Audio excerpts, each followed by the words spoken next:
This is just going to be that show where you test me the entire show. What are you talking about? What? Who? Me? Look what I did with a MacBook and a couple of sound bites. Go. This is Football Friday with Monty in the morning.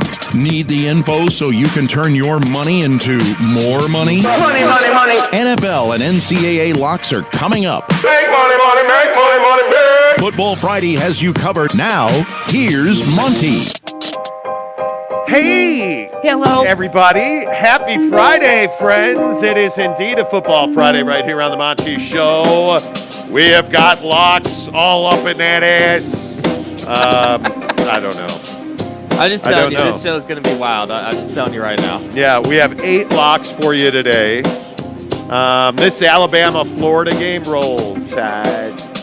I think this could be one of those games that sends Nick Saban to the old man's house. Because he has been an ornery SOB this week. So we'll have a full look at that game. ASU BYU, Utah, San Diego State. And then we're going to talk Bengals at Bears. That's the only NFL game we're going to preview. The Bears. Right, Jake? That's the only one. Yep. Single only game. Yep. So yep. A lot to get to today. But the biggest story in the Pac-12 seems to be the noise and the waves being felt off of this USC firing of Clay Helton. And now the latest wave there is Kyle Whittingham's retiring at Utah. There has been rumors all week long that Kyle Whittingham will step down after the season. I would be shocked by that. Yes, he's 65. Yes, he's a guy who loves to live life. Yes, he is a multimillionaire who's never going to want for money the rest of his life.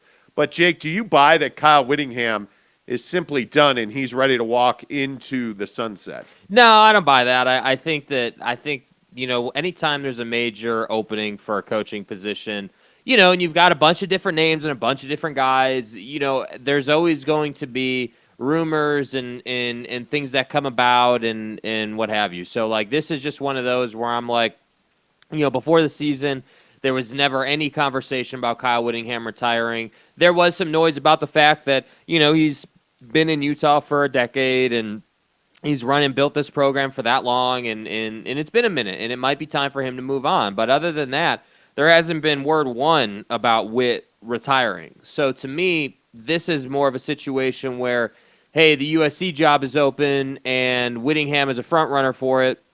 Or if you want to be a little more conservative and say he's at least in the pool of candidates for it, and someone said he's going to retire. So to me, this is more noise than anything. But I think either way you slice this, there's no getting away from the fact that Kyle Whittingham has been in control of Utah football for a long time now, and he's done a pretty damn good job. But I think and I was tweeting about this last night, I think in sports, no matter who you are, whether you're a head coach, whether you're the best player in your given league, or you're a legend of your sport or whatever, and you're on your way out, the question of how long do you do something is always there. I mean, think about the biggest names in sports. Think of LeBron, think of Tom Brady, think of think of Nick Saban, and then you start to think about Kyle Whittingham and you're like, all right, well, yeah, you've been at Utah 10 years.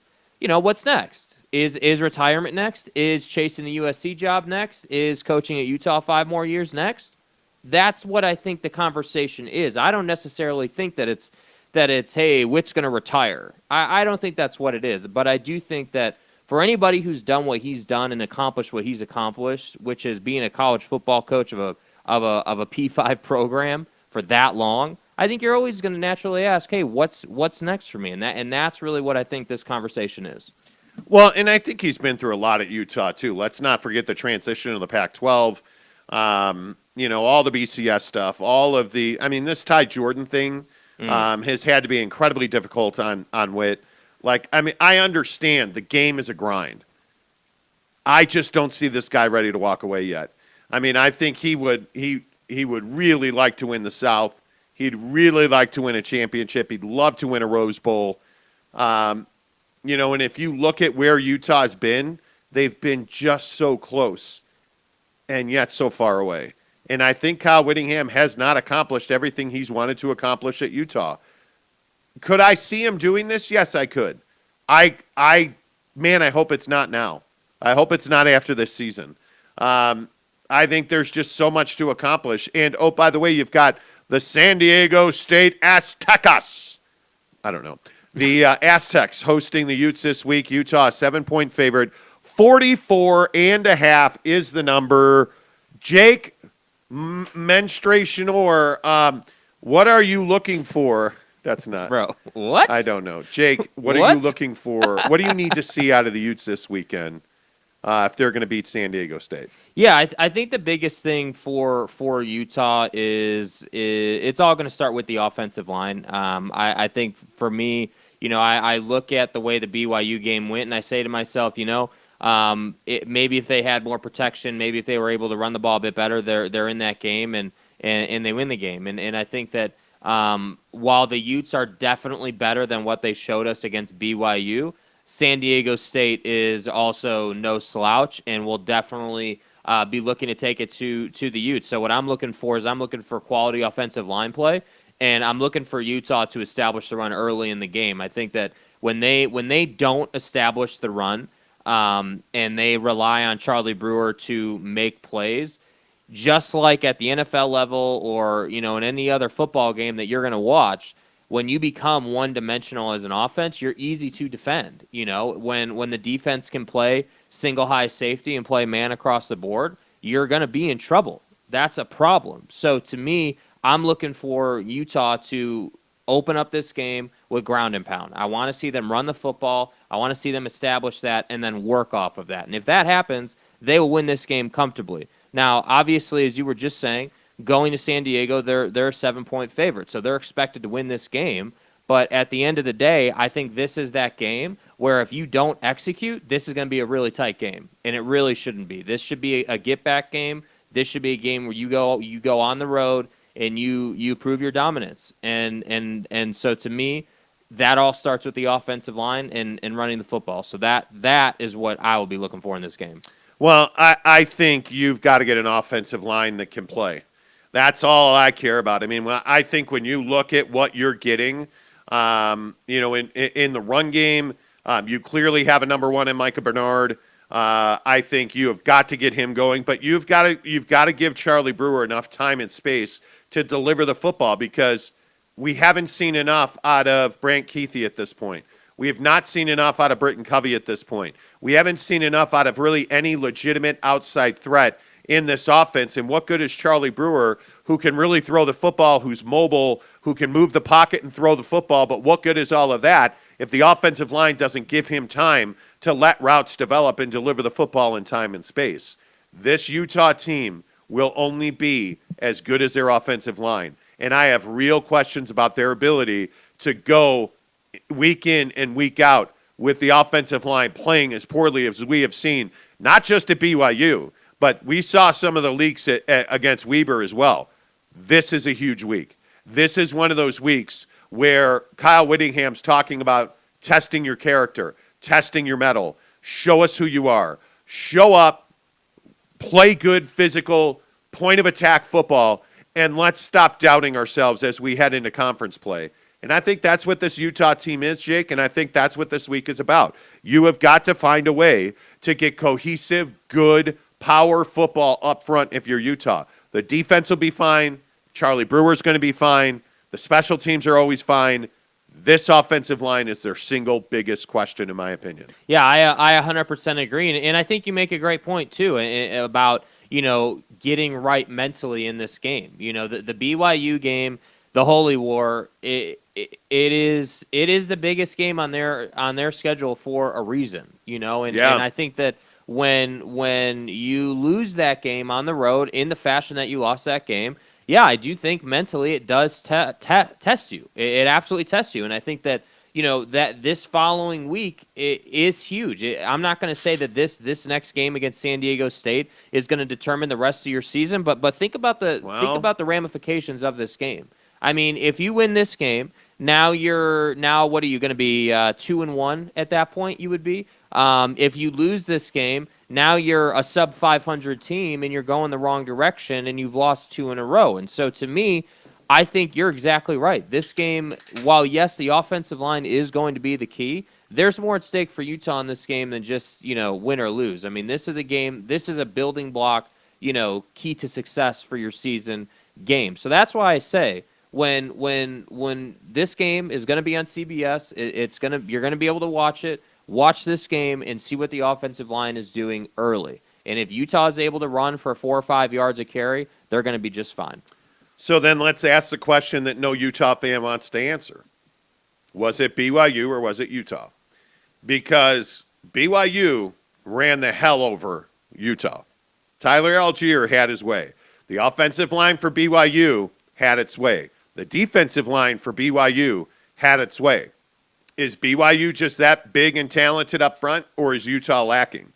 Well, I kind of think it's both. I think when I look at the way that Algier runs, he's a very physical runner. He's not a one guy bringing him down type back. Mm-hmm. One guy's going to stand him up, and another guy's going to have to tackle his legs. You're going to hit him. He's going to bounce off. You're going to tackle his legs. You're going to have to find multiple guys to send to the ball carrier. Utah didn't do that. Utah also did not stand strong at the point of attack. The defensive line played soft last week in Provo. That cannot happen this weekend in LA. You have got to find a way to get, some stout play up front. And if you're not going to do that, I have a hard time thinking that you're going to cover this number. And I think when you look at Utah, there is no doubt this is a must-win game. Mm-hmm. There is no doubt about that. And I think if they get run over again, I think there's a chance Jim Harding's out of a job, the offensive line coach at Utah, because you cannot afford to play this poorly weeks in and weeks out. You just can't. And this is the BYU game was a bit of history. It ended a 10-year run, 9 straight wins for Utah. That's not something you take lightly. And by the way, with all due respect to BYU, Utah was always in this game, but they never were a threat to win the game. And that's because they just couldn't stand up on either side of the line. If that had changed, Utah is in position to win this game. Mm-hmm. Candies and nuts. My aunt had balls. She'd be my uncle, but she don't, so she's not. The point is, Utah lost the game. So I think this is a real prove it. And I think to put the line play of the BYU game into perspective for you guys, when I was looking at this game last night, a stat that really stood out to me is BYU was averaging 8 yards a carry on the ground in that game. 8 yards a carry, bro. That can't happen. That should never happen against a Utah defense. I feel like this is not. I'm not going to say this is an easy win, but this is a touchdown and a field goal. This is a 10-point win. And I think if Devin Lloyd and company really get going, this could be a 14-point win. I would put this somewhere along the line of 30-20, 30-17. That's exactly what I had, 31-21. Yeah, I think that's where I'm at on this game. I think the Utes are going to win this game. I think this is Charlie Brewer's best performance to date. And I think the O-line and the D-line play with pride. And because the ability's there, there's no doubt. I think these guys play with pride, and I think they get ready to run themselves into that Pac-12 meat grinder. I love the Utes to win this game. Yeah, same. 100% with you. I think 10 points feels like the right number. I had. It's so funny that you say that because I had 31-21 as well. So I think that's a pretty reasonable expectation. All right, let's get some of your comments in here this morning. Let's see. Wow. Man, you guys are on fire today. Dane says, morning, boys. What's up, Dane? Spencer Morgan says, hey, you guys. What's up, Spence? What's up? Utah's defensive line has a lot to prove this week. Spencer, that's exactly right. They do, and this is something that we rarely see at Utah. The D-line usually at Utah, I mean, again, everybody pulls Star Lotu Lele, but, I mean, you've had a lot of talent on that D-line coming and going. Nate Orchard, you've had a lot of guys come through Salt Lake City and, go on to some pretty solid NFL careers. You rarely see that offensive line and defensive line struggle together. So that's why this is such a concerning start for Utah. But I think they do play hard. I think they do come out and they play much better this week. Dane says, it's still hard for me to grasp that Witt is the highest paid state employee. Well, he's earned it. I mean, Has he not? Like, is that surprising I don't to know you? why. Yeah, I mean, I don't. Yeah, it's not surprising to me. I don't. Is that? Are you saying that that's like a problem or an issue or what is the? I I think don't Kyle know. Whittingham is. I don't care what Whit makes. It's not enough. I mean, Yeah. the guy's worth every penny. Just as a human being, as a maker of men, as a representative of this state, coaching at the state college. I mean, he is. I think the world of that guy. Yeah. Greg Hawkins, good morning too. He says Harding consistently tells us that the offensive line is so great, but they're underwhelming year after year. Well, yeah, I mean, you could be right. And this isn't his first time in the news about his job. I mean, this is not the first time people have questioned Jim. So, you know. No, and it won't be the last, frankly. Brylark says, dude, Daniel Jones has wheels. Back-to-back great Thursday night game. This NFL season is starting out hot. Was that a great game? I thought it was a great game, yeah. I mean, it wasn't. I mean, okay, let me How do preface you that a little jump bit. offside? If you didn't see the game last night, Washington won. Well, the Giants lost the game because Washington missed a field goal as time expired. But Dexter Lawrence, the Clemson alum, jumped offside for the Giants, Dude. which gave Washington 5 yards and a second chance to kick the field goal. And, of course, it went in.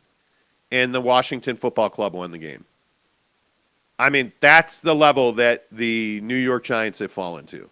Yeah, I mean, I think, yeah. To the commenter's point, I think you said that was Brylark. Yeah. Brylark. Yes, Daniel Jones can run. He's an underrated runner. That said, I don't want him running as much as he did last night. That is a recipe for disaster. I think the bigger thing out of that game was line play. I felt like Washington was in the backfield all night, and I think that's why the game was so close. And I think, just like we told you on the show yesterday, you know, ultimately turnovers, the Heineke turnover there at the end really is what should have cost Washington the game. But as you were just saying, the Giants made one more mistake. Yeah, and I think what's interesting is that What's happening? nothing. It don't matter. I said I wasn't going to read any more disappearing mode. Vanish mode. Why can I not get that right? I don't know. I want better fucking execution. Yes, I do. BYU hosting Arizona State. Can BYU go 3-0 to start the season against the Pac-12? Well, they've never done that. They're going to do it now because I think they're going to beat Arizona State. And the reason I say that is everybody's like, oh, my God, Jayden Daniels, hung like a steer, runs like a deer. He has no fear.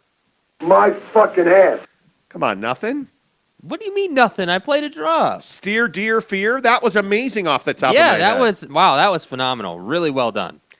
Jayden Daniels has been very good. Now, it's also been Southern Utah and UNLV, Tarka Shark. I am not a Jayden Daniels believer yet. Show me what you can do. Forks up, bro, against BYU. Show me what you can do. Because this defense is fast. There's no doubt about that. And they're going to get after that ass, so you better be ready. Are you in or are you out on Jayden Daniels? I'm out on Jayden Daniels. I think that he can throw it, but I just think that I don't like how small he is. I don't like the small, wiry framed quarterback. I've never been a huge believer in that. I think, you know, if you're going to be a guy who can run and who basically if you're going to be a dual threat guy, I think you got to have a bigger frame, and I think you got to be a thicker guy. That's why I think Jaren is so successful running it, because he has the ability to take some hits and absorb them. You know, obviously a quarterback can only take so many hits from linebackers who are running around at 240 pounds. But my point is that Daniels is he is just a very slight built guy, and I don't like that in quarterbacks at all. When you run for 125 yards in a game, and I don't care if it's against the Girl Scouts, which he did against UNLV. So yeah, I know he did it against the Girl Scouts. Yeah, it's okay. It's still impressive. Is the drop machine broken? What are you talking? It's still I've played impressive. a couple drops already. They win mean, 37-10, and Jayden Daniels is the homecoming king, right? Like everybody loves Jayden. Oh, my God. Holy cow. I want it. But welcome to Provo. Your lungs are going to bleed. They will. It is a difficult place to come and play when you've been running around below sea level in the deserts of Arizona, coming to the mountaintops of Provo, Utah. It's not easy to do. Mm-hmm. And I think it's going to be a real test. I mean, you look at the way that they held up on that offensive line. You're not supposed to be able to run that way against Utah, and they did. And I think Algier showed you he's a legitimate running back. I don't think ASU has seen this kind of talent. I don't know that they've seen this kind of physical abuse. Certainly not this season. And looking at the end of their last year, probably the back half of that schedule for ASU, it's been a minute since they've seen a running game that plays this physical, and you incorporate a quarterback that can run the way that Hall runs. And I'm telling you now that Jaron Hall and Tyler Algier, they had better run for 200 yards if they want to win this game, and I think they will. And I think ultimately that's going to be the issue, is that Algier's going to be the Thunder, and I think Jaron Hall's going to be the Lightning, and I think Arizona State is going to be in for a shock, and I think the first half will determine who wins this game. Yeah, I completely agree, and I think if BYU executes on that concept, if they have the battering ram in Algier, and then Jaron can, it's like the wheel route that I was referencing with Jaron last week against Utah.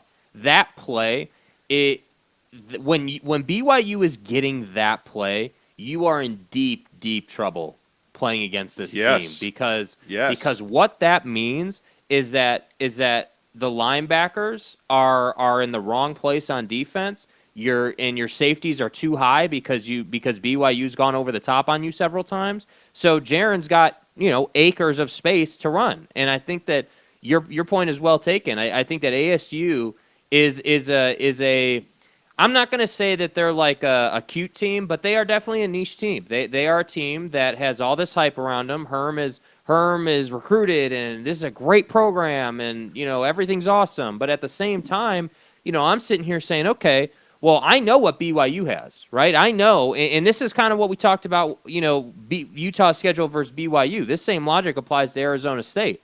I don't know what Arizona State is, and that's why I had such a problem with them being ranked at 2-0 because of who they played. So when I look at this game, I say, okay, you're exactly right. BYU knows how to dish out punishment. BYU has a quarterback that can break your spirit. BYU also has a quarterback that can go over the top on you, and they have plenty of receivers that are more than happy to do it. So that's why I say everything this week for BYU to go 3-0 against the Pac-12 is starting with handing the football off. If they are running, and I know this seems like a simple concept in football, but we never see it. I feel like we don't see it very often in college football anymore. If you can just run the football early in the game, move the sticks with running the football. If you do that and you possess the football for 8, 9, maybe even 10 minutes at a time, you're going to dominate this team. And that's what I think BYU's strategy needs to be in the first half. Because if you do that in the first half, the passing game is going to be wide open in the second half. Well, and I'm curious what this ASU defense brings to the table. I mean, I was a little surprised, against UNLV. I was surprised to see they racked up 5 sacks and 7 tackles for loss. I don't know that you're going to be able to do that against what was a much improved offensive line for BYU last week. But, I'm a huge Darian Butler fan. I think the impact that he has on this defense, I think Jack Jones is a hell of an athlete. I'm curious what guys like what about Jack Jones? What about Chase Lucas? How do they react when you're looking at a situation where you have an elite quarterback athletically in Jaron Hall? And again, your willingness to tackle big backs is a big question in the fourth quarter when you're sucking wind. Yeah. By the way, let's also not forget, it's supposed to be raining in Provo tomorrow night. So this could be a wet track. Now, who knows? The weather in Utah, as we all know, is quite unpredictable at times. The rain did not slow BYU down at all. And I think we saw that they were able to run the ball. And I would dare say the straw that stirs the drink in Tempe It's Jayden Daniels. That's your quarterback. I'll be interested to see, do you get, Rashad White running?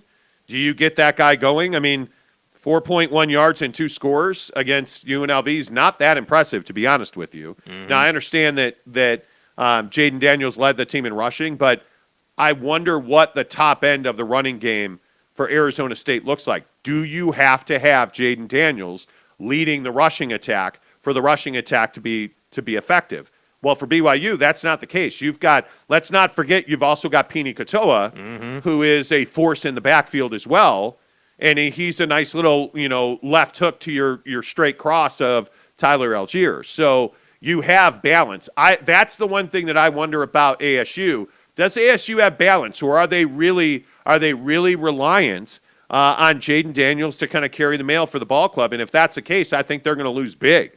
If they wanted to be in this game late, and I think this is a 3-point game. This is a field goal win for BYU. And if everything breaks right, they'll win by 7. But if ASU wants to be in this game and win it, somebody other than Jayden Daniels is going to have to run the ball, because I think there's one thing we all know. Kalani Sitake teams love pounding the quarterback. Mm-hmm. They like to hit the quarterback. This is a team at BYU, for better or for worse. You're half a step out of bounds, you might as well be inbounds, because you're going to get popped down the sideline. And I think that's one of the things that is so good about this BYU football team is they play on an edge. And sometimes that comes back to get you. But when you have athletes like Chaz Ayu around the football and flying to the football and getting after that ass, it's not. I would rather have a guy go too far than say, hey, yeah, I need you to hit a little harder. Mm-hmm. And I love that about BYU football. That's why I think they win by 3. Yeah, I agree. I think this is going to be a tight game. I actually think this is going to be one of those games where the BYU defense gets 2 turnovers, and I think that puts BYU ahead by a field goal late, and I think the defense holds ASU down to win the game. That's the kind of game I think we're looking for. If this game was in Tempe, I'd probably be taking ASU. I think it's that close. But you look at the way the line has shifted. Arizona State, opened at a 4-point favorite. It's now, as of this morning, it's -2 for Arizona State. I think that Vegas thinks Arizona State's way better. I think there is an auto checkbox in the Arizona State side. BYU should be favored in this game by a field goal, and they're not. And I think it's a sign of disrespect, and I think Kalani's probably talking about that. And I think BYU knows they have to prove a point. Yeah. They didn't prove much of a point against Utah. Hey, yeah, we beat Utah. Okay, we're in the Big 12. Okay, great. This is a game you actually prove a point in. Yeah. Because ASU is nationally respected. Mm-hmm. ASU is a team that a lot of people think can win the South and win the conference. Well, let's find out tomorrow night in Provo, because that's going to be a real tester. And then, of course, there's the only game that most people care about. Let's go. Roll Tide. Let's go. Alabama. Let's go. Heading to the swamp, Gainesville, Florida, to Hell take on yeah. the Florida Gators. And this number, let me wipe the sleep out of my eyes. 14.5 points. And let me pull it back up. Let me verify. 14. Let me see if it's moved at all. And a half points. Alabama's a favorite in this game. And it's shocking. And we have seen, particularly at home, it's gone up. They're now a 15-point favorite. Bro. Yeah. The Alabama offensive line is going to have to play good football. That's what this comes down to. The pre-snap penalties have to stop. That's the bottom line for Alabama. Yeah. They have been cutting their feet off trying to run a race. And you just can't do that. And I know it's been your mom's cousin's beauty school on the other sideline. It doesn't matter. And this is why I love Nick Saban so much. Because it doesn't matter. I don't care who we're playing. You can't have false starts, delays of games, illegal formations. You just can't have that. And it's reeked all up and down the Alabama, play chart the last 2 weeks. A lack of discipline, pre-snap penalties. You look at the offense really should be able to pick up a lot of positive plays against this Florida defense. And then I look at the other side of the ball. Alabama's defense needs to make an effort to stop the run against the Gators, because if you can make the Florida Gators throw the football, boy, I got to think that you're gonna win this game going away. Emory Jones, in my opinion, is not capable of carrying Florida to a win over Alabama. Mm-hmm. No, I completely agree, and I think that the bigger thing in this game that you're looking for is to me, some people are making a big deal out of the Florida quarterback situation. Others are not. Either way, however you look at it, however you want to slice the pie, Emory Jones is a starter. The problem is that Emory Jones has been incredibly inconsistent, and that, I think, really comes to light in this game. I think that defensively, Alabama is going to have its way in this game, and I really think this is, if you're Emory Jones, the starting quarterback for the Gators, you need to be wary in this game of protecting the football, because when you're coming in to what is their biggest game of the year, and the news and notes on you is that you're inconsistent, you've been turning it over, you haven't been playing too well, this is the knockout punch game, and that's why I think this number, while it is pretty intimidating, a now minus 15, Alabama's favored by 15 points in this game, 2 full possessions. I think they could go by more than that. I could see them winning by 17, maybe even 20 if Florida turns it over. So to me, that's what I'm looking for. I don't have any doubt that Alabama's winning this game. It's just going to be a matter of, hey, is Florida's offense turning it over? Are we fumbling? Are we throwing interceptions? And how that plays out. This game is going to be won or lost by the Alabama defense, period. I mean, and I do not claim to be the football mind that Nick Saban is, but I'm just as good a coach. Right. Anyway, my point is, go kill the quarterback. I mean, make Mullen and the Florida Gators, make Dan Mullen the head coach of Florida, make them make a change at quarterback. I think you need to get Emory Jones out of this game. Frankly, because when you have 2 quarterbacks, you have no quarterbacks. And Anthony Richardson has been the darling. Well, because he's the backup. Well, let's see the backup become the number 1. And let's see him do that against what is inarguably the best defense in the country. Now, if they're not going to play with integrity in a 2-gap scheme, they're not going to win this game. They're just not. Alabama has struggled over the first 2 weeks of the season to have, 2-gap discipline, which is shocking for any Nick Saban team, because that's been a core tenet of Alabama's defenses, is great secondary play that makes plays because Alabama just whoops that ass up front. But we haven't seen that, and we haven't seen Alabama, and I know it was Miami, and I know it was Mercer, and I know those were walk-away games. But what you learned against Miami was Alabama takes plays off up front. When's the last time that we saw Nick Saban defensive lines take plays off during a game? Yeah. Like, it's shocking. His frustration over the first 2 weeks of the season is, in my opinion, merited. And we watched a pretty good portion of that Miami game, and I agree, they wrote that game off. And then they wrote the Mercer game off. And they overwhelm those 2 teams because they're just simply more talented. That's not going to be the case against Florida. Florida is capable of beating the Alabama Tide. Roll Tide, maybe. That's not going to happen. No. Because Alabama's going to go to the swamp. They're going to pull out one of their fan boats, and they're going to kick the crap out of the Florida Gators. Yeah. Because I think Alabama has a point to prove. And, by the way, they know this is their most difficult game in the first 4. Because let's be honest, when you play a team like Southern Miss next week, I think you can put all of your focus on the Florida Gators and say this is the game that matters. Because, by the way, in 2 weeks you play Ole Miss, and that game is at Bryant-Denny Stadium in 2 weeks. That's a big game. Mm-hmm. So you have to win this game. And if you're Alabama, you got to win this game going away. You need to put Florida down. And you need to prove that 2 quarterbacks are no quarterbacks. You need to prove that you're not going to run on us and you're not going to throw on us because we're fucking Alabama. And I think they're going to do that. And if I had to guess, do you have what? 38-24 Alabama. Oh, stop. This is going to be a 42-17 win. I'm honest to God. I think that, and I could be wrong, but, and I know it was Mercer. Don't be ridiculous. I know it was Mercer. But you came out of that game feeling like you just didn't play very well. Yeah. You were disappointed in that game. And I think if you're Alabama, I think you have a point to prove. Yeah. I think that you've had a week of pretty rough practice. And I think Bryce Young needs to come out here and he needs to dominate for the Tide.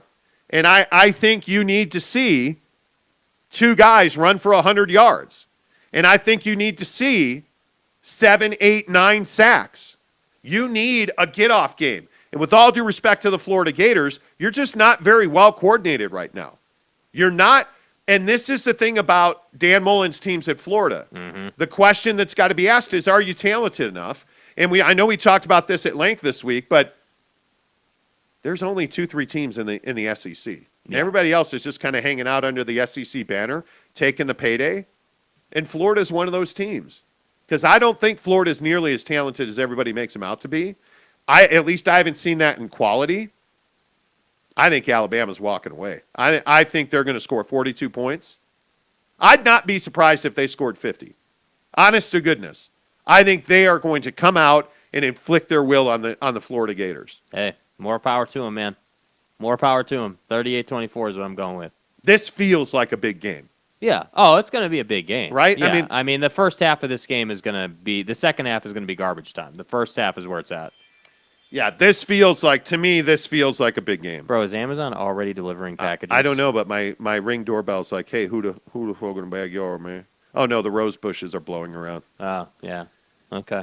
By the way, real quick. Yeah. Mm-hmm. Can we please get some 50-degree highs? Like, I'm ready to pull out my vests. I am committed, by the way. 48-17 is where I'm going. Jesus. Wait, I'm going to write this down. What an ass kicking. I'm going to write this down. Okay, writing it down. Okay. 48-17 Gator steaks for dinner. Gator. 48-17. Real quick, let me get some comments in here because I know I'm probably getting crushed. Craig Hawkins says USC should hire Dan Mullen. Exactly right. Greg, no, they need a top-tier coach. No offense to Mullen, but they need a bigger name. He was kidding. Brylark says don't. Oh, he said 47-17 Alabama. There you go. It's my guy. See? See, Brylark? I think 40 spots a little Brylark, just come pick up the smoker, bro. Just come get it. By the way, we're over 2,100 subscribers. It's coming. Now. I mean, we are not far away, my friends. We're over 2,100 subs. About 4 weeks away. Yeah, we're picking up about 100 a week. I'm telling you guys, subscribe to the show. Tweet, Insta, TikTok us a picture that you are subscribed. You have to tag us both, The Monty Show, SLC Supercars. And when we get to 2,500 subs, we're going to pick a name out of that piece of Tupperware over there that's just sitting there now. And you're so awkward about it. How am I awkward? Listen, dude, I got to update all the names and everything. It's small right now. I know, it's cold in here. We need to get a mason jar and fill that thing up. Anyway, and then we're going to pick a winner. Colin says, I'll bet you on that scoreline, put money on it. Which scoreline are you talking about? Yeah. Because nobody's betting on Florida. Sean Mirzinski, good morning to you. Let's see. Tanner Plummer says, BYU fan CJ, you could be right. However, BYU proved in the Utah game that they're a mentally tough team. I would agree with that. Yeah. I absolutely would agree with that. BYU fan CJ says USF will be the letdown game if they aren't careful, Giggity. Yeah, true. Bama by 3 touchdowns. I agree with that. Wow, just an incredible comment dump. Don't worry, some kind of soul jumped my car. Oh, some kind soul jumped your car. Oh, was your car broken down? What did I miss? What the hell is going on in the comments? Okay, Kenny said, oh, here it is. He goes, fuck, man, my car just died and it's 1 a.m. I'm screwed. Oh, dude. That's the worst. Are you at the Safeway? Yeah, are you at home? Oh, no, Fry's. You're at work. No, he's in New Zealand, I think. Oh, that Kenny. Yeah, that. New Zealand Kenny. Not Raider Kenny. New Zealand Kenny. My bad. Sorry. Spencer Morgan says, how is Harding still employed? That baffles me. Mirzinski says, this is ASU's first real test this year. BYU has been tested already. I expect a blowout. Lovering, good morning to you, Coach. He says, for ASU, it's all about the physical aspects of the game and not as much the talent from BYU. Well, ASU's notorious for not being physical. Yeah. I mean, I think we know. Soft team after soft team. Jayden Daniels, perfect example. I mean, somebody give the guy fettuccine Alfredo with extra parm. Yeah. He says, how many college football teams hold the ball for 8 to 10 minutes on the regular? Jake, I think if a college football team does that once, that's usually good enough to flip the script. Yeah, I would agree with that. Yeah. The best teams put together long drives. So we'll see. Spencer Morgan makes a great point. Utah only ran 51 plays versus BYU. Yeah, not good. No, not good at all. Brylark says 27-24 BYU. Then Kenny says, don't worry, some kind soul jumped my car. I'm going to survive, y'all. BYU fan CJ says, breakout game for Jaron, 42-21 BYU. Stop. No way. I mean, ASU is just too talented for that. They're too athletic for that. I know you could be right because we have not seen we haven't seen mid-tier out of Jaron Hall yet. We're just seeing, a kid stuff. that's, breaking out of his crib right now. He's learned to crawl out and climb over the side rail of his crib. Yeah. He ain't even walking yet. So, and he's still very good. I mean, notice in both games he's had big runs down the sideline. So he's found that time and space in critical moments. And look, I'm a big Jaron Hall believer. I've said for 6 weeks he should have been the guy. We said that from the beginning. It was never a competition. It was never a competition. I agree. And I think he's validated the choice to make him the starter. Yeah. Nobody is pined for somebody else to play quarterback or the backup. Nobody's pined for that.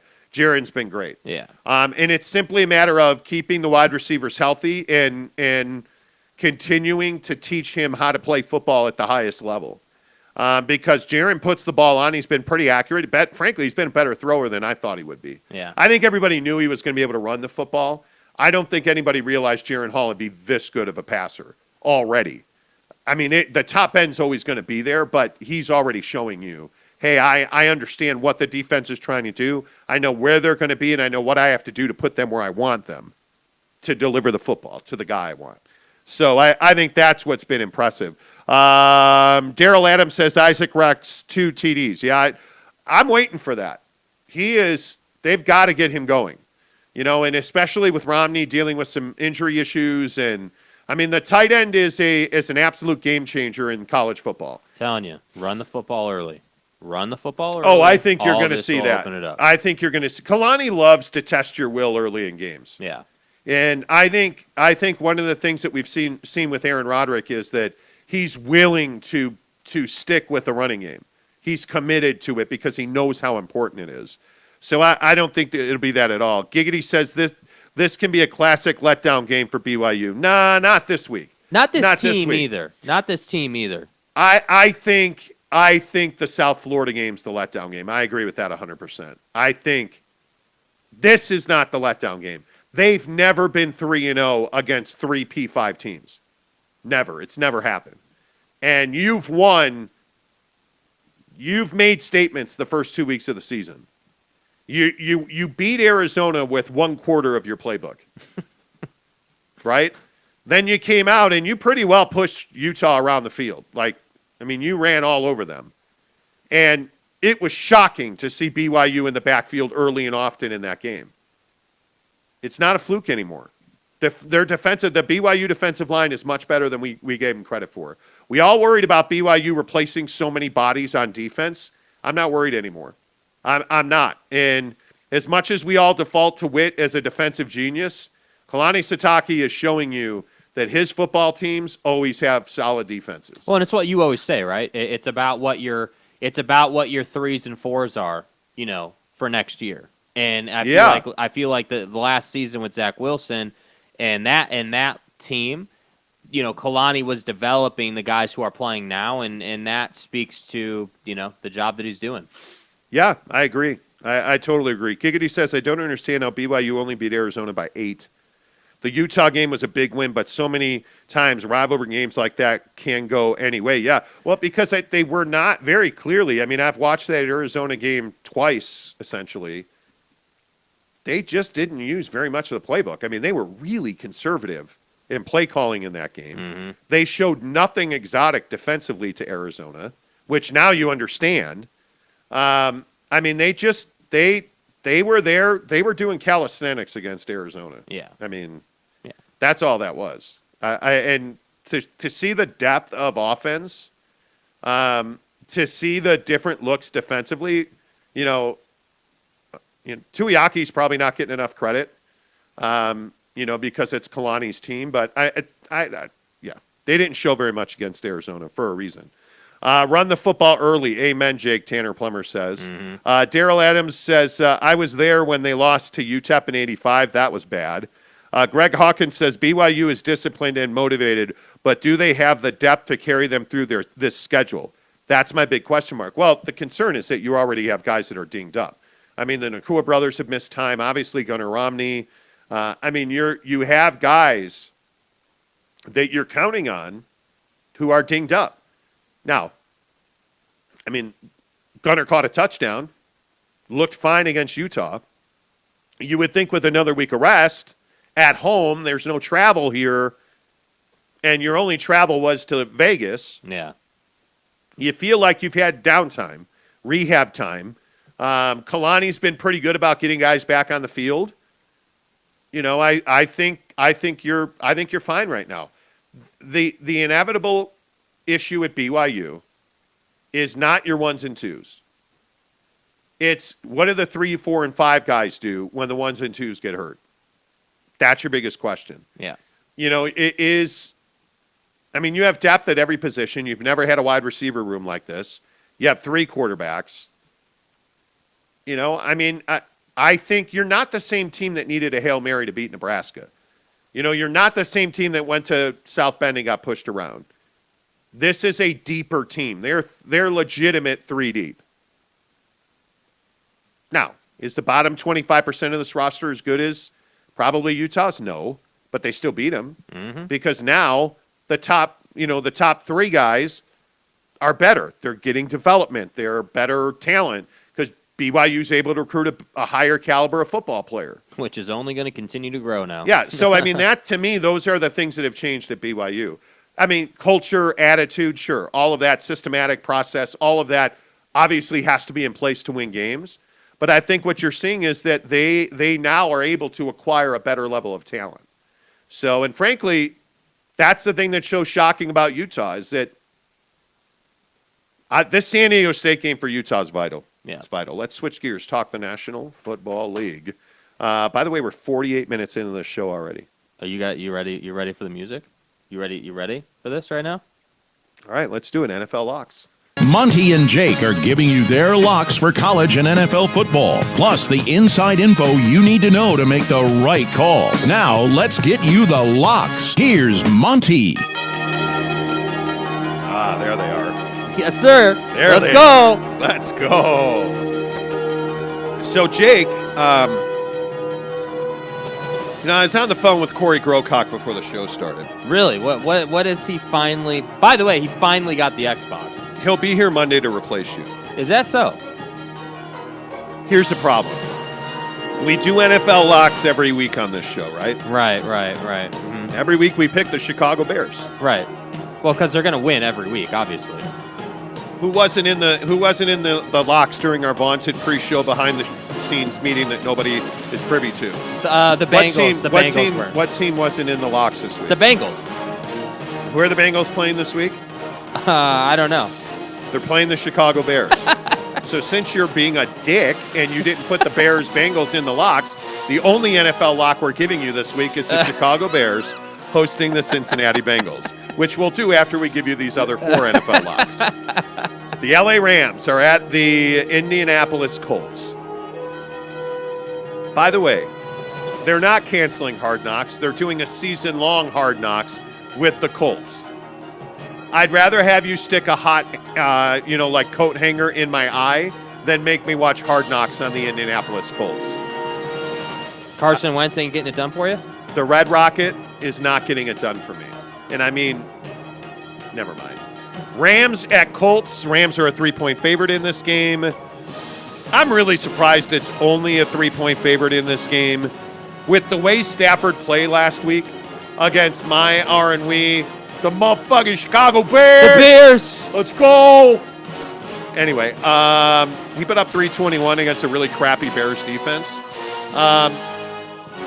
Are you surprised the Rams are only 3 points and 45.5 as a number? Yeah, I think it's a little bit of shade towards the Rams. This should be, to me, this should be a touchdown advantage. I think they have a better defense, one of the best defenses in the league. I think Stafford and this offense are pretty dialed in. I think anytime that you give a guy like Matthew Stafford a chance to play a crappy-ass defense early in the year and get that connection with his receivers going, that's a recipe for them to just have a huge year. So to me, I think the Rams are going to dominate this game. Now listen, you need to understand something. It's much like being a parent. Right. Look, I can call my kid Jake. Look at him. Look at Jake. He's the mailman's kid, right? I mean, there's no chance I made that mistake. Right. But the point is, if you call him the mailman's kid, I'm coming to punch you in the face. Right. So if you say that about the Bears defense again, I'm coming over the table. Well, anyway, go ahead. The point is, I think this is about the Colts, not the Rams. The Colts looked really bad against the Seattle Seahawks. Carson Wentz, I thought actually played pretty well. But when you hold Jonathan Taylor to 17 for 56 and a 3.3-yard average, that tells you that you're not running the football real effectively. I don't know how many people know this breaking news here on Mont in the Morning. The Rams are better than the Seahawks, and Aaron Donald is going to break you in half. The Rams are going to win this game by at least double digits because the Colts are just not very good. I think I'm going to go 34-16 Colts. 16? Or, excuse me, Rams. 34-16. Rams are going to win this game. Man. And they're going to cover. And this is going to go over. This is going over 45.5. Yeah, it's definitely going over. Yeah, I like that score as well. I like 35. 30. I think. Yeah. Don't be a 35. Spit 17. it out. 35-17. That's what she said. Rams. 35-17 Rams. Yeah. Yep. Okay, what did you originally write down? I didn't have anything written down. I was going to give the Colts the benefit of the doubt and say 35-21, but I can't do that. So you're ill-prepared. All right, let's go. Let's go, my guy. Justin Herbert's a sex machine. Let's be honest. He's got the hair. He's got that arm that's just like, Justin Herbert's very good. So is Dak Prescott, though. And one of the things that I found so entertaining last week was that Dak Prescott, although he looked like an 80-year-old man when he was running, he's not fully recovered from that ankle. Dak Prescott actually looked really good throwing the football. And you have got the Dallas Cowboys at the LA Chargers, a game I asked Jake to go to. He said no. That's not the only game I asked him to go to, and I'll tell you why. But we were going to go to LA and watch the Cowboys and the Chargers, and Jake said, "Nah, I'm good. I'm going to try I'm going to try and get laid," which I'll explain in a minute because Jake has a date with an actual woman. Anyway, the point is the Cowboys are a 3-point favorite, and the number is 50 points. Mm-hmm. Cowboys at the Chargers. I have no idea what to do with this game because I think this is a pick'em. And when you're on the road and you're a 3-point favorite, that tells you you're probably a touchdown favorite because the home team gets 3. Yeah. My instinct looking at this game, my instinct is to take the Chargers here. I thought they ran the ball a lot better than they would. Mm-hmm. And I look at the way that the Cowboys lost that game to the Buccaneers. And it really is because the Cowboys can't cover. Mm-hmm. Antonio Brown, Rob Gronkowski, Godwin dropped so many easy balls. Yeah. I hate when I drop my balls. Right. But the point is, Goodwin dropped so many easy passes. If he makes those catches, if Chris Goodwin makes those catches, right, this is a 2-touchdown win for Tampa. Mm-hmm. I think I'm going to take the Chargers to win this game 28-27. Yeah, I think this is going to be a tight one as well. I think the biggest thing here is that the Chargers and Justin Herbert have the ability to slice you up in the secondary, and I think that is going to be the difference in this game. So I think this is a high-scoring game. I think this goes well over 50. Well over 50. I think this is a 35-31 kind of game, and I think the Chargers win it. I love what the Chargers are doing, and I freely admit that I would like to have Justin Herbert's children. Right. Right. I wish he'd marry my sister so I could get free tickets. My sister's older and not attractive, but that's not really the point. Right. I love Justin Herbert. I love this offense. I love the fact that Justin Herbert doesn't care that he threw an interception last week against the Washington football team that no longer disparages Native Americans. I look at Justin Herbert. Okay. He's a stud. He's the best young quarterback in the NFL. There are a few that I would take over him. I think if he has another big year, you can say he's past Aaron Rodgers. I love Justin Herbert. He is going to throw the football. I am probably going to be highly aroused during the game. Wow. I love the Chargers to win this game. Yeah. Are the Chargers a playoff team? Yes. The Chargers are a playoff team. And I'm telling you, this game is going to be a high-scoring, shoot-it-out kind of game. And to me, that's a recipe for the Chargers to win the game. By the way, is anybody ever going to give Keenan Allen respect? Speaking of respect, let's talk Chiefs at the Ravens. Chiefs by 21 in this game, seriously. This Ravens defense is so suspect. They're so sus. Don't be sus. They're so sus. Great job, man. I just knocked 5 years off my intelligence. Really nice job. Well done. Ravens are sus. They're very injured. I don't love at all Lamar Jackson. I've said this for years on this show, and I keep getting called everything from a racist to a stupid fool who doesn't watch the NFL. Hey, man, do you ever watch NFL games? Do you ever watch Jazz games? I don't. Do you ever watch Utah games? Lamar Jackson has a propensity not to show up in close games, which is to say he fumbles games away late. Right. Patrick Mahomes was a virtuoso again last week. Oh. Sorry, that track came to an end. Okay. Yeah. I love the Chiefs in this game. I don't even think there's that much to talk about. Chiefs are 2.5 on the road, 53.5. I love the Chiefs. The defense is playing well. Tyrann Mathieu needs to get back on the field, but I'm going to take the Chiefs 38-21. Damn, you're taking them to dominate. No, they will dominate. Jesus. Yes. Wow. Okay. I think, what I'm looking for in this game is for the Chiefs to get a better start. I felt like against the Browns, they really didn't come out and start playing their game until the second half, and they're not going to be able to afford to do that against the Ravens. So to me, I think I'm looking for them to come out, score on the first drive, take control, be in the lead most of the game. So I'm not going to sit here and say that they're going to put up, what did you say they're going to put up, 38 points? 38-21. They're the Kansas City Chiefs. Yeah, but it's the Ravens. You're on the road, dude. That's not. But the Ravens are so injured defensively. And Marcus Peters is a huge loss for them. Come on. Yeah, I don't know. I'm going to take one touchdown less. Come to the dark side. 31-21 Chiefs. All right, you're an idiot. Vikings. Thank you. Vikings at the Cardinals. Uh-huh. Are the Arizona, Phoenix, Glendale Cardinals that have an alcoholic for a general manager? They should be playing in Tempe. Pretty good point. They should be playing in a college stadium because, they never sell out unless the Bears are in town. The point is, the Bears. Drunky the Clown's actually done a pretty nice job building a football team. Right. Are they a Super Bowl contender? I'm not ready to say they're a Super Bowl contender. I think they got to show us that they can, that they're on that level. I think, you've made some nice plays, but at the same time, what did we get last week? You got Kyler rolling out and having to run for his life and make big-time throw after big-time throw. Bro, how about that throw into the back of the end zone? Yeah, and that's what I'm talking about. You have the DeAndre Hopkins connection. There's no doubt about it. Are you kidding me? But the offensive line is still an issue, and I think that the bigger thing for the Cardinals is they have a hell of a defense. I think that Chandler Jones put on an absolute performance, an absolute dominating performance with 5 sacks. And I think that when you have that kind of ability on both sides of the line, you're going to be good. And I think the impact of J.J. Watt cannot be overstated.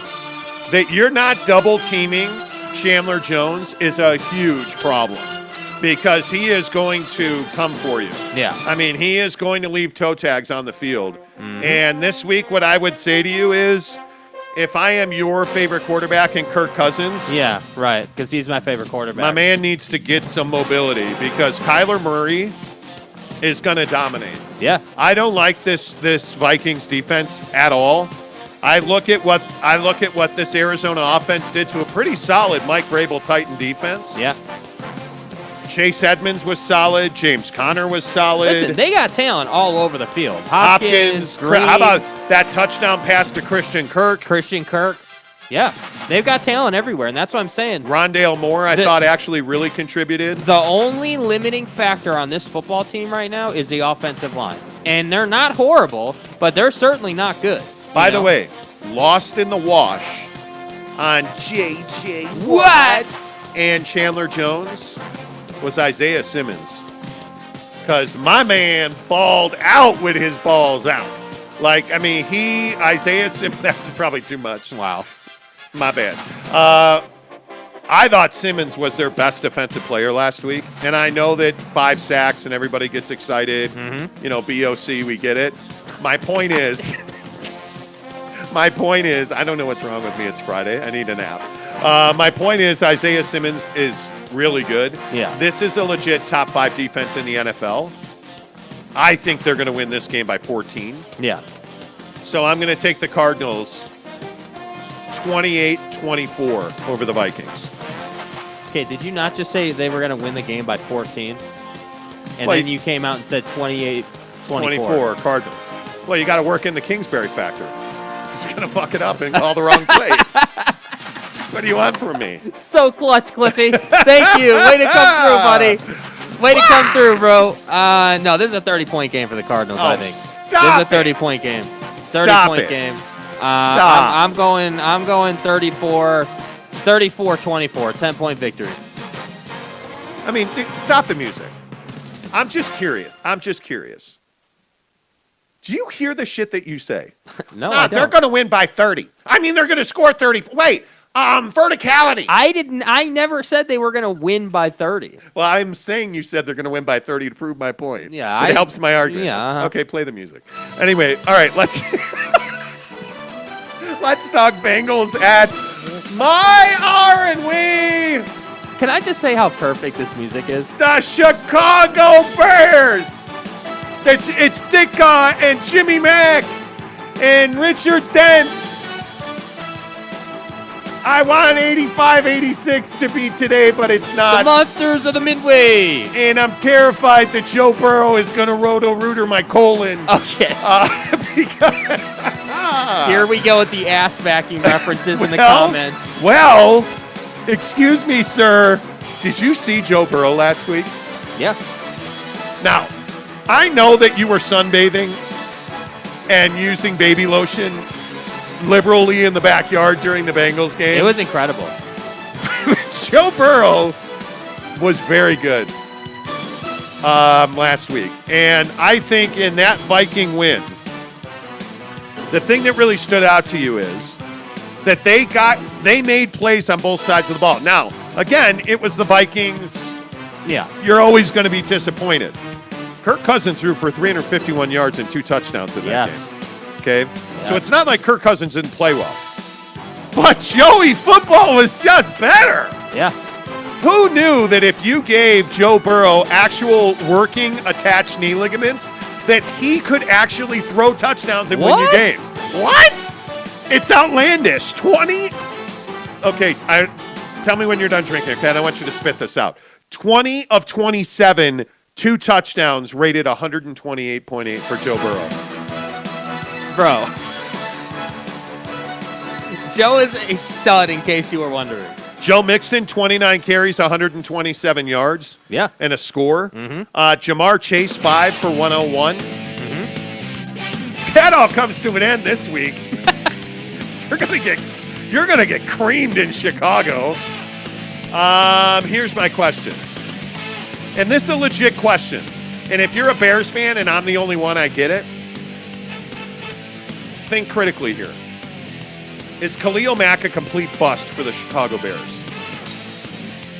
I know it's a difficult question. The answer is yes, he has been. He has been an incredible disappointment for the Chicago Bears.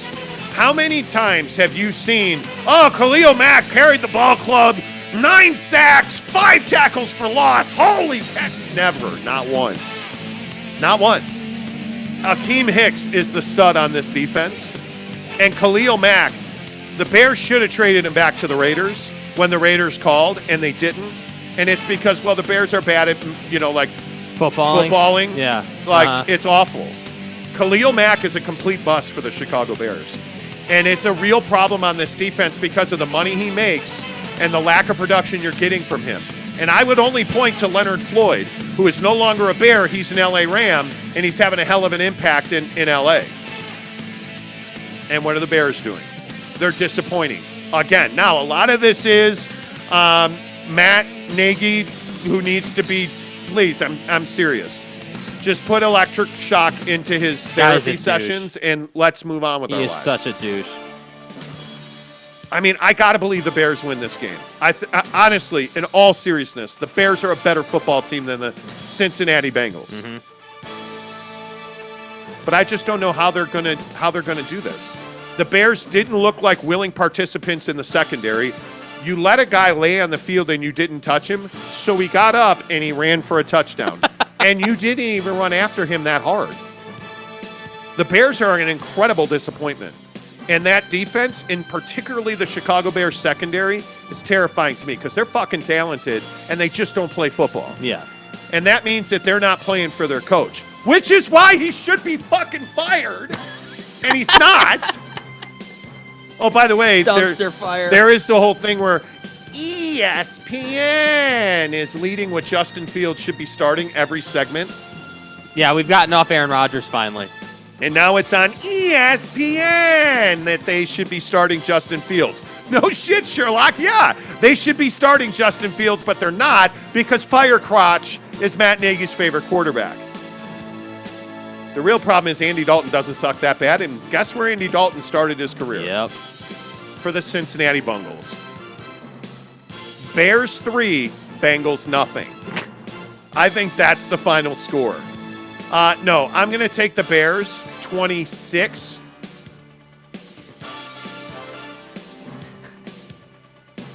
I don't want to say it, but I'm going to. 31-26, the Bengals win. 31-26. Wait, so let me just get this right. We came into this pick. You're calling me basically a traitor, and now you're picking the Bengals to win this game. No, I'm calling you a simp. I'm telling you that I'm keeping it real right up in this piece. Uh-huh. Whatever that means. I'm telling you that I just don't have any faith in Khalil Mack in this defense. Yeah. I was incredibly disappointed. Like, my groin was sore after watching this defense play last week. Your groin was sore. Yeah, I don't know why, but I should see a doctor. Anyway, should. my point, don't. My wife is considering getting on the endo board during the show. I'm not giving you CPR when you fall off. Anyway, the point is, that defense is terrible. Or they were terrible. Bro, she's considering it. They should have beat the Rams. The offense wasn't the problem. The defense was. The offense in Cincinnati is pretty good. I want the Bears to win. I want to take the Bears. I'm not going to. Yeah. By the way, I still hate Aaron Rodgers. You should. Looks like a freaking homeless guy. Idiot. Yeah. Anyway, I don't know why I brought up Aaron Rodgers, just because it makes me feel better about the Bears. The Bears. Yeah.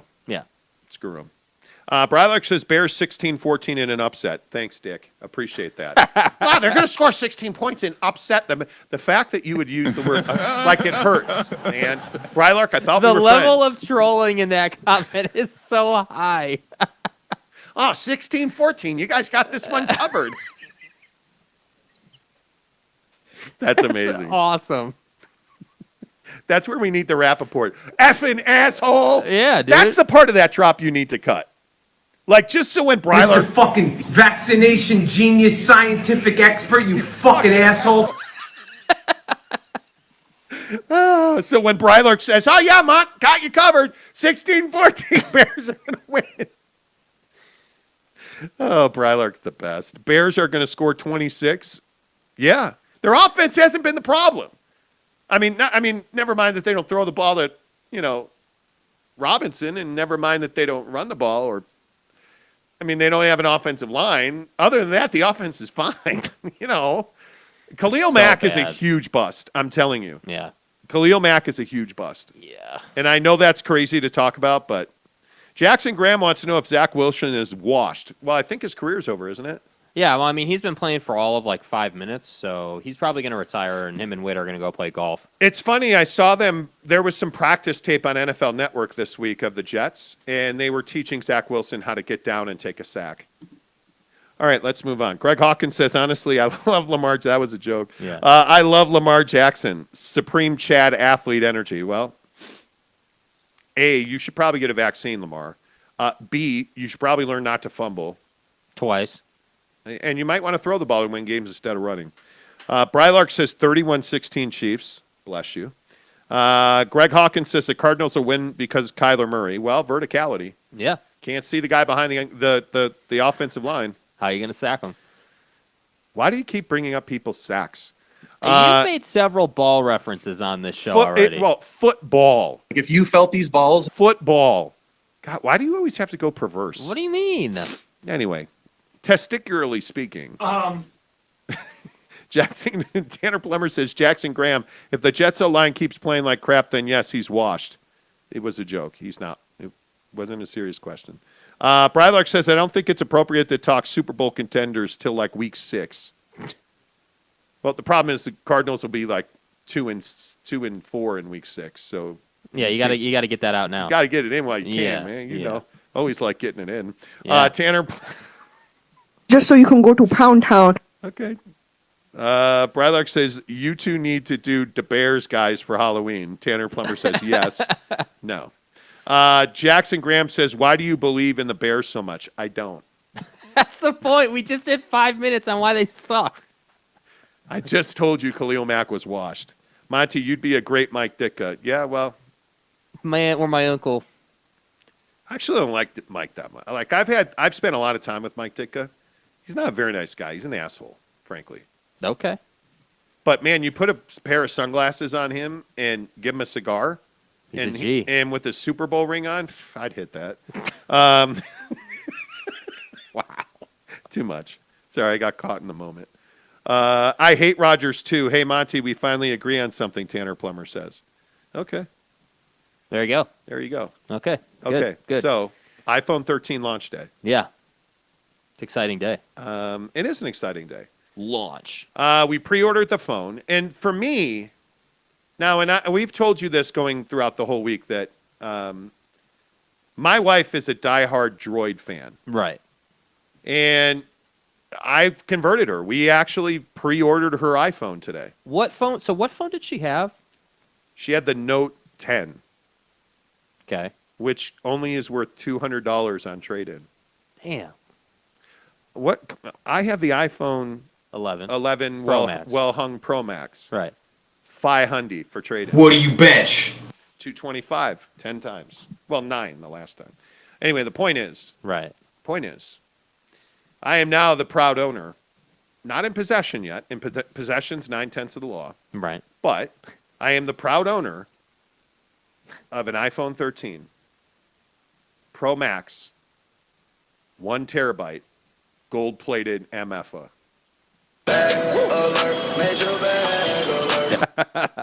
Yeah, man. What'd you get? Same thing. See, he just won't go into the whole Same dramatic thing the way I do. Same thing, man. But all three of us. 13 Pro Max Gold, 1 terabyte. I got the AirPod Pros and I got a charger. Yeah, I got my wife the AirPod Pros as well, because when you have an iPhone. Well, we're going to Hawaii and we're gonna be traveling, and so it's like, well, balls deep. Okay. You might as well just go in. Okay. The Rack Attack! Wow. What? Like when you jump into a ball pit. Wow. God bless. Which means a bunch of porn stars. Wow. And stuff. Anyway, yeah, it's amazing that my wife is on an iPhone now. Yeah, so we're now officially a gold 1 terabyte family. Ball in. Yeah. Okay, so Pretty here's a amazing. question. Here's a question for you. Yeah. Before we get to you trying to get laid this weekend, which we all know ain't going to happen. Yeah, I mean, come on, that's like the Bears winning a football game. Jesus. Never. Let's talk about working for yourself or working for the man. Uh-huh. So I do really well at Yelp. We do really well at Yelp. Like we make pretty good money. It's enough money where it's difficult to walk away from it. It's that kind of money. And so yesterday I was talking to a bunch of recruiters at Yelp who, hey, you should come over here. You should try this. Why don't you look at that? Hey, let's do this. And it got me thinking about everything that we've put on hold because Mrs. Monty also now is a G and has a really high income paying job and works for a major tech company. And Yeah. do you want the paycheck or do you want to risk it all and open your own thing? It's a tough question. And we're grappling with it seriously. Seriously, we are grappling with it. And I don't know that there is like a real clear, concise answer on it. Yeah, well, my opinion is that I don't think there's any question what we want to do, which is opening our own thing and doing all that. But at the same time, I also think that, and we kind of talked about this yesterday, that very few people who are about the lifestyle of opening your own place or your own business or whatever, very few people have the ability to do that while also having a secure job, you know? Yeah. So my point was that hey, you know, we're at a point because what happens at Yelp is you either go one of two ways. You start out at the company in, you know, on basically what I'll just call like the first tier of sales at Yelp. And you go one of two ways. You either dominate and you're a high performer and you're doing great and everything's awesome, or you just kind of chill and you're just sort of another person and you stay at that level. And there's nothing wrong with that. But when you do perform at a high level, they then want you to start moving up and doing different things and selling at the higher levels of the company. And so the problem is that the way pay structures work and all that stuff, without getting into specifics, but the way the pay structures work and everything is different as you climb the ladder. Yes. But you also have access to much, much higher levels of earned income. So my thought just was, okay, well, you know, we're already making really good money. And if we have an opportunity to continue to move up while we're trying to put money together, why wouldn't we do that? And the only thing, in my opinion, that holds us back from doing that is just the setup and logistics. Yeah, I would agree. I think it is. I don't know. I'm scared, to be honest with you. I know what I want to do. I want to open up my business, but you know the hard thing is, my life is very easy right now. My life is very structured right now. I have trouble reconciling the idea of risking it all to work for myself. You know, like that's something that I just don't know that I can reconcile that. Right. You know, like I'm sitting here looking at shoes, like, because there's a big shoe drop and, you know, like, but again, my wife's like, I just bought an iPhone 13. Are you really going to buy more shoes? Yeah, because I'm a baller. Bro. I'm not. I haven't bought any shoes because we all know I don't win draws on this show. But the point is, I just think it's one of those things where you have to really decide what the risk is worth. And is the risk worth giving up everything that you have? And for me, I don't know that it is. I really don't know that it is. I don't think that it has to be a thing where you are risking it all in that way. Like my whole thing is like, okay, you're at a company where you're making a ton of money and doing awesome things. Yeah. Why wouldn't you put some of that away, you know, and, you know, work at that over time? And then that way, when you have the money, because that's the thing, we don't have, the thing that's holding us back, the thing that makes it high risk is we don't have a stockpile of like $300,000 just chilling. That's the thing. And so when you talk about safety and like security and not taking risk, the thing that doesn't take risk is having the money, and that money not being at all related to you living life. The money you want to use to open a business has to be essentially risk-free money, playing with house money, essentially. Yeah. And that's why I say, hey, like that should be the plan. Well, and the crazy thing is, without divulging all of my financial situation, we have that kind of money, but we don't have that kind of money. Like, Right. we have really good money. There's probably 100 different things I could do with the money I have sitting in my bank account. Right. But I don't have enough money to do anything I want to do. Like when we go to Hawaii, we're going to look at property. I'd move to Hawaii for 2 years. I'd buy a fishing boat or go work on a fishing boat and then buy a fishing boat and run a fishing charter. I would do that. I have no fear of risk, but I'm really comfortable right now. And it's that terrible thing that I always talk about. The moment you realize you're comfortable, you're probably in a bad space. And I feel like that's why I'm so uncomfortable with this, because I feel like I should be doing more than I'm doing. Well, and my wife is probably right. My wife is like, well, then we need to stop buying shoes and getting tattooed, and we need to stop buying hot tubs, and but all that shit is fun. Like but you have to make a decision. It's not, you don't get to have it both ways, and that's the thing. You don't. That's the hard part. You don't get to. The biggest thing is you have to really sit down and make a plan, and you have to say, okay, this is the direction we want to go. We want to stockpile X amount of money so we can do X, Y, and Z. That is what you have to do. And I agree. It's not easy to do. I'm not even saying that it's fun to do, but what I am saying is opening a business or, flipping houses or whatever the case may be, whatever it is, where does that take you? And that's, I think, the most important thing, the why behind doing it. Because if you don't have a real why behind it, it's all a waste of time. Well, and I agree with Brylark, who says comfortability is the bane of existence. It is. Yeah. I mean, being comfortable, is essentially the death of entrepreneurial spirit. Yeah. Like, being comfortable is not great. Yeah. Giggity says, I've been struggling with a similar decision in my personal career. This is where you have to know what you really want at this point of your life. And I think what I really want is I really want to go all in on my own. And I love the paycheck. Don't get me wrong. Like, dude, the 15th of the month is baller season for me. Like, I do really well at Yelp. But it's not always a happy thing. Well, and I also weird. think that it's weird. I think that you also have to consider the fact that the harder part for us too is that we're not like other people where we just have endless free time. That's the other challenge for us. No, we don't. Where, and again, not that I'm complaining. I love doing the show every day. This is incredibly enjoyable, incredibly fun. Like, I think we have a really great time, and I appreciate all you guys being here every single day. I really mean that. And but my point is the trade-off with having a show like this and YouTubing and all of that is you don't have as much time. So, like, I think about all the people that I work with at, the Yelpatory, or all the people that I know and grew up with or whatever. All those people who are just working the 9 to 5 and everything else is free. I'm like, hey, man, like, at least right now we're doing something. We don't make really almost any money on this show, but it's better than nothing. And I think that you just have to decide, okay, what is the goal? What's the mission? Is the mission to have $500,000 so you can buy cash and flip a house? Is the mission to, open a place? Like, you have to decide what it is, and then that allows you to, put a plan together. Yeah. Greg Hawkins says sometimes the risk pays off more, but really the thrill of the risk is what makes the payoff so much more fulfilling.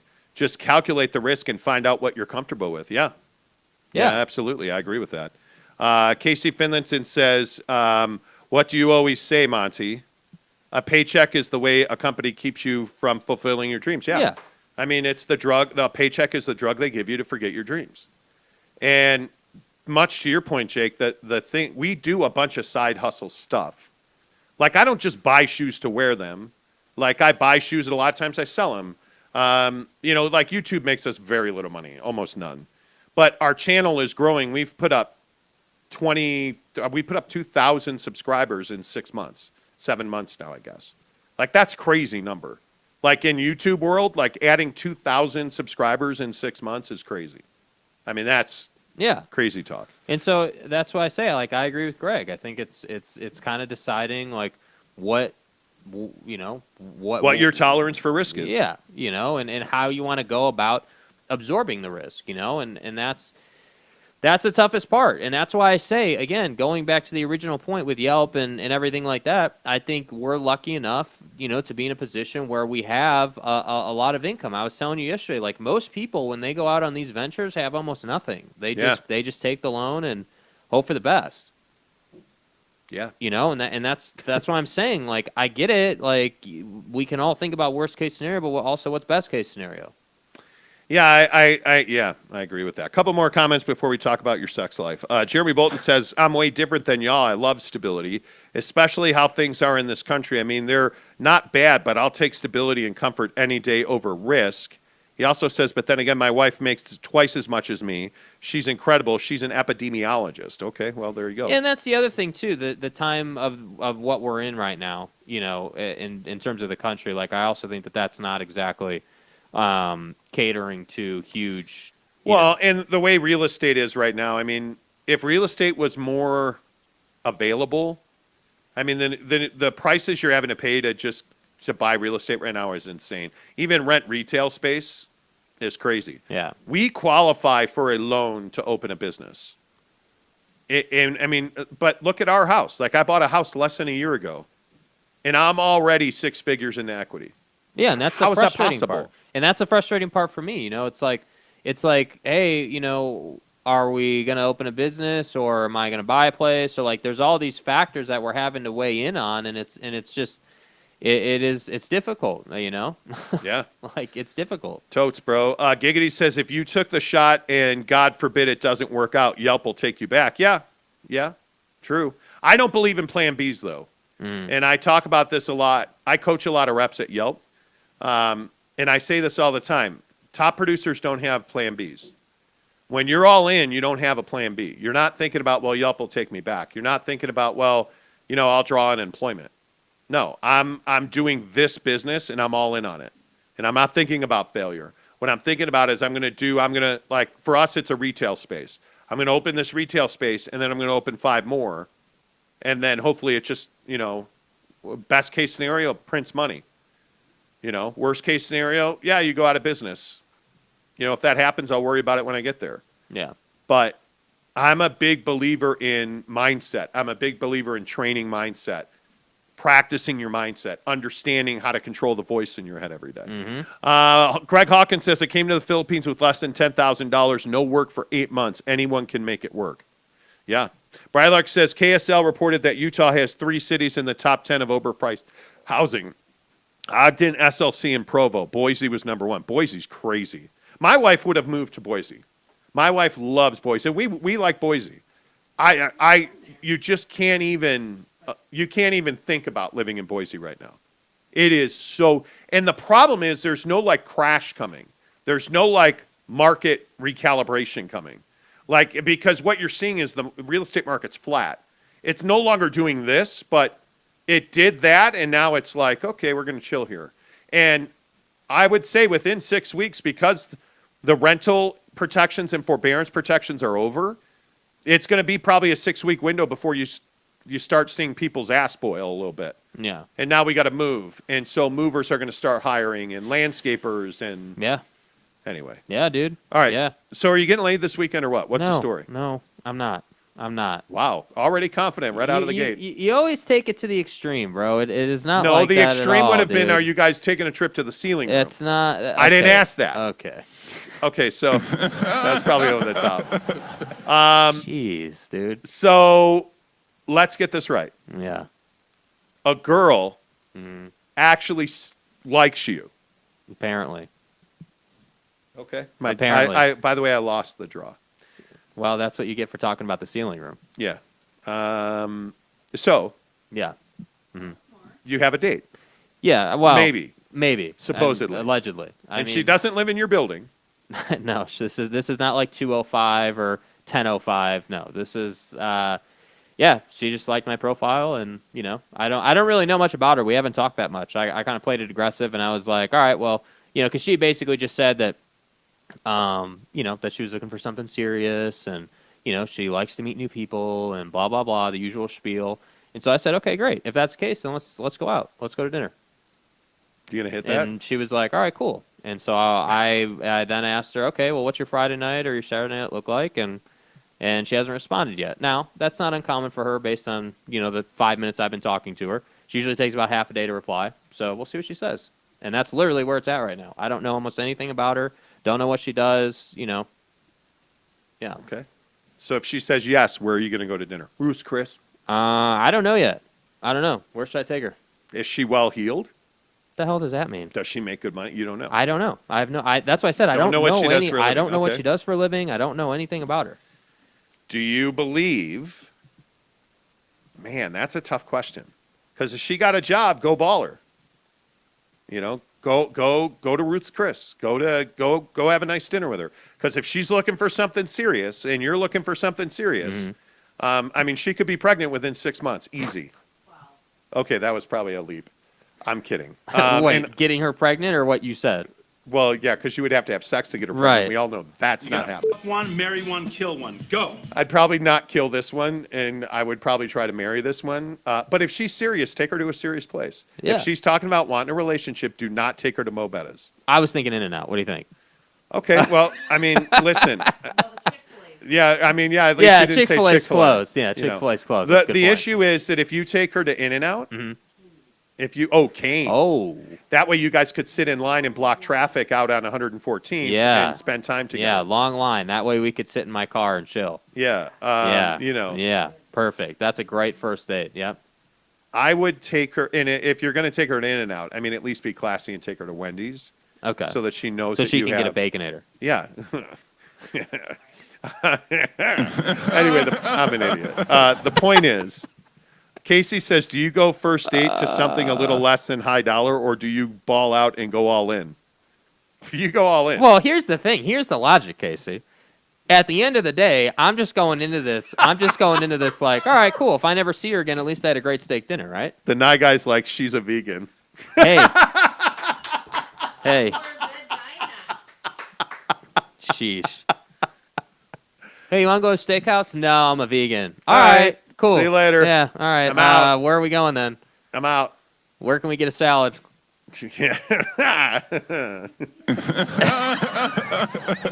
Yeah, Britt eats at Ruth's Chris. Take her to Ruth's Chris. You can get vegetarian dinner at Ruth's Chris. Yeah. Yeah, I don't know. All right, the comments are going. The Night Guy says dating sucks in Utah. It's like training then running a marathon. You need to recoup time in between. You do. Which I have. Yeah, 3:05. Case in point. Is she vaccinated? Yes. Ooh, she is. Yes. She is. Okay. That was the other thing. That was one of the first things we discussed.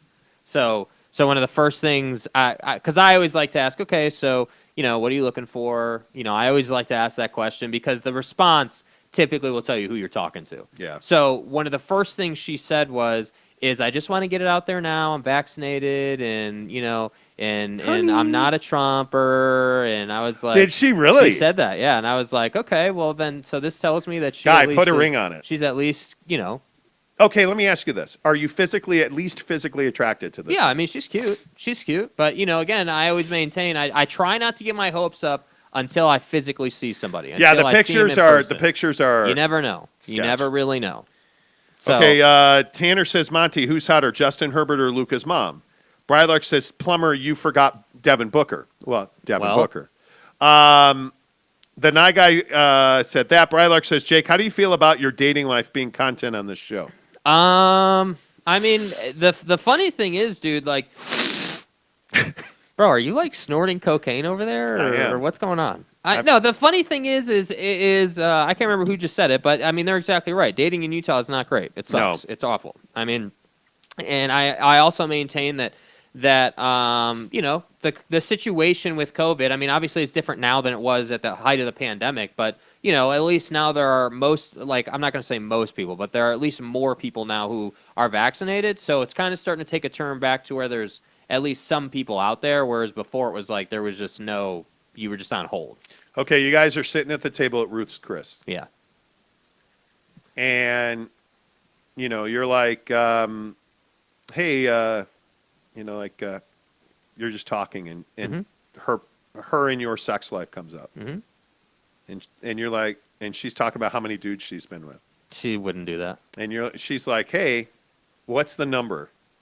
What do you mean, what's the number? Over, under, like, how many customers will you be fine with having shopped at that store? You never talk about that, number one. But if that were to come up, I think people talk about it more than you. Not on the first date. You never talk about that. Okay, so dude. Is that a question? You is do that not a question? talk about that please. on the first date. Oh, please. No. You don't talk about that on the first date, dude. Okay. No. What's the number? I don't know. I don't says ask. 6. She volunteers 6. Okay. Are you going to the bathroom and never coming back to the table? You're not. No. Okay. What questions do you not want to talk about? What subjects are taboo on the first date? That for sure. Yeah, that for sure. I don't know. I mean, I don't know. I don't really have Politics. I don't view it that way. No, I actually think it's important. I think that politics are Okay, perfectly wait. You acceptable. want to know her political leanings, but you Yeah, don't want to because know I'm how many trying- customers I'm have trying shopped to at the get store. To know her. I don't need to know how many customers have shopped at the store, bro. Like I don't really. That's just not how I view it. Maybe I'm weird. Okay. Tell me if I'm dumb for this, but I just don't. I never ask that question. My wife is losing her shit in the background over this. I ask. Politics often comes up later in the first date. Like Yes. the first couple of things, just starting out when the appetizer gets to the Hey, table. what do you do? Yeah, hey, like what do you do? What do you do? What are Hey, you where do you about? live? Yeah, I mean just the common Hey, stuff. what kind of car dude. do you drive? Yeah, I mean, well, she can hear my car wait. down the street. She knows what I drive. Thong or panties? Okay. Okay, so what other questions do you talk about generally? Yeah. What happens? So what do you do? What was? I always ask, okay, how has Hinge been for you? Like, I always talk about Hinge because it's such an adventure, and I think it's such a. Wow. It is such a. I don't want to be too harsh, but I just think it's full of. It's hard to find a quality human being on Hinge. Let me put it that way. So when you actually get in front of somebody, I always like to ask, how my Hinge experience hasn't been awesome. How has yours been? I always ask that. Giggity says definitely take her to In-N-Out all night long. Yep. Exactly. Let's go. She ain't a vegan Let's no more. Let's go. God bless. I'm a child. Bradlark says, Monty, you made me spit take on saying he could get her pregnant in 6 months. Good luck. Good luck. Yeah. Tanner says, how many customers have shopped at that store? Haha, don't change, Monty. I won't. Don't worry. I will never change. Bradlark says, Monty, weird that you'll shame her for being with 6 men and then complain that Jake isn't pounding box every weekend. But it's the double standard of life. It is the double standard of life, right? You can put your dipstick in anybody's motor. Oh, man, But dude. if that motor's had too many dipsticks, Correctamundo. as men, we're conquerors. No, I'm kidding. There is, and this is the other part of dating that people don't talk about. Right. Women have it so much more difficult. Oh, for sure. It's Yeah. what you're wearing. It's how hot is she hot? Oh man. He broke up with you over text message? Yeah, and then you have guys like Jake that dump you over text message when Right. you've been together for 10 years. Right. Uh-huh. But it's so much more difficult on women to date. It is. But it's true. There is absolutely a double standard. It's great. Oh, you're a hero if you've been, pounding box all summer. And if you're a woman and it's like, oh yeah, man, cool, man, these 7 dudes that I had this summer, man. How is that even possible? And all of a sudden you're a hoe, but I'm a legend. Absolutely, it's That's a how it double works. standard. Yeah, that's how it goes. No man. doubt. It sucks. Alex T wants to know if she can make Jell-O or how's her tacos at her store. I don't know, but I appreciate your effort in using euphemisms on the show. I appreciate that so much. Okay, so again, just to be clear, Yeah. Uh-huh. the only subject it sounds like that's off limits is how many customers I have been in just the never store. go down that route. There's no. It makes it uncomfortable. There's no reason to talk about it. At what point does it ever come up? Does it ever come up? Not any time in the first. I would say, you Okay. got to get past the new car smell first. You got to get to where you're dating consistently and or you officially are in a thing or whatever. You got to get to that point first. Horatio Hornblower, Okay. I'm sure that's on your birth certificate, says it's way easier for women to date. Maybe not get ready for a date, but getting dates hands down easier. That's true. I That's would true. agree with that. Yeah, but that's true. the double stand, people as men, the problem is we only value women that we've never met on a sexual level. Mm-hmm. Oh yeah, she's hot. Oh, she's cool. Oh, okay. Hey, that's Right. as men, that's what we do, Right. and it's just complete. It's terrible for the world Right. because I am much more. Now I haven't dated in 30 years, but I am the thing that attracts me to my wife. Is that we intellectually, we spent our camping trip. She read me a book. Right, and that's the problem. Like, When you get on a first date and you're talking to somebody who can't keep up with you, it's awful. So I wind up paying for my steak dinner and handing out a free steak dinner. That's the problem. Yeah, well, true.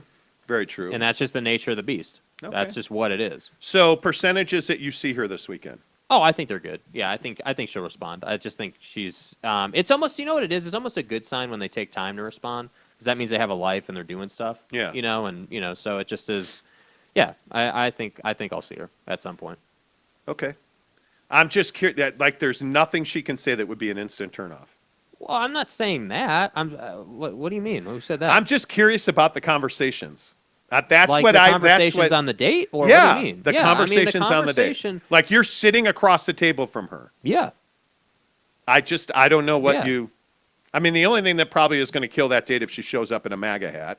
Yeah, I mean, but she's listen, already told you she's not a Trumper. I'm good at asking questions, and I mean, I do sales. Like, I know how to talk to people. There's no doubt about that. So like I know how to talk. Getting a the issue isn't conversing. Wow. The issue is what they're doing in life. So if you say to me on the first date, I'm working a desk job and I'm kind of just chilling. I don't really have aspirations. I'm not trying to do anything. That's probably going to be it. That's a no. That's going to be a no. But if you say to me, if you have the right, and I'm a big believer in this too. It's about the feel as well, like the right type of energy, what my gut instinct is telling me. I follow that a lot, and so. Ooh, we got to go. Jeez. Yeah. Real quick, Tanner says, I wonder if she's watching right now. She's not. No. The Nye guy says Jake for sure wants to go down her route. Make the delivery, Jake. And Giggity says maybe she's taking the time to respond because she has too many others to reply to. Maybe so, and if so, great. But she liked you. Yeah. I'm the last thing I'll say, I guess, because I know we got to go, is that I don't get all weird about like, oh, she might be talking to like 10 other guys. If she's talking to like 10 other guys, then cool, go see the 10 other guys. I'm not the guy who's like, I absolutely need this. This is more of a this is a convenience thing. This is more of a when I have time I do. Well, you make it sound like it's an inconvenient thing. Well, I mean, most of the time it is an inconvenient thing. Yeah, and look, I think that I don't know. You and I just view it differently. I'm not telling you it should be a priority. Mm-hmm. But it is what it is. All right, play the music. What's on the Traeger this weekend? Steak. I think steak. I think my wife will probably burn more tofu on the Traeger. It's been hard to nail down the tofu, frankly. Can't cook it at the same time as other stuff. It's got to cook alone. I think so. Got to cook alone. Yeah, we'll do some steaks. Look for a vlog. Nachos. Nachos were amazing on the Traeger. You want a Traeger Ironwood 650? We're going to give it away when we get to 2,500. We're over 2,100 now.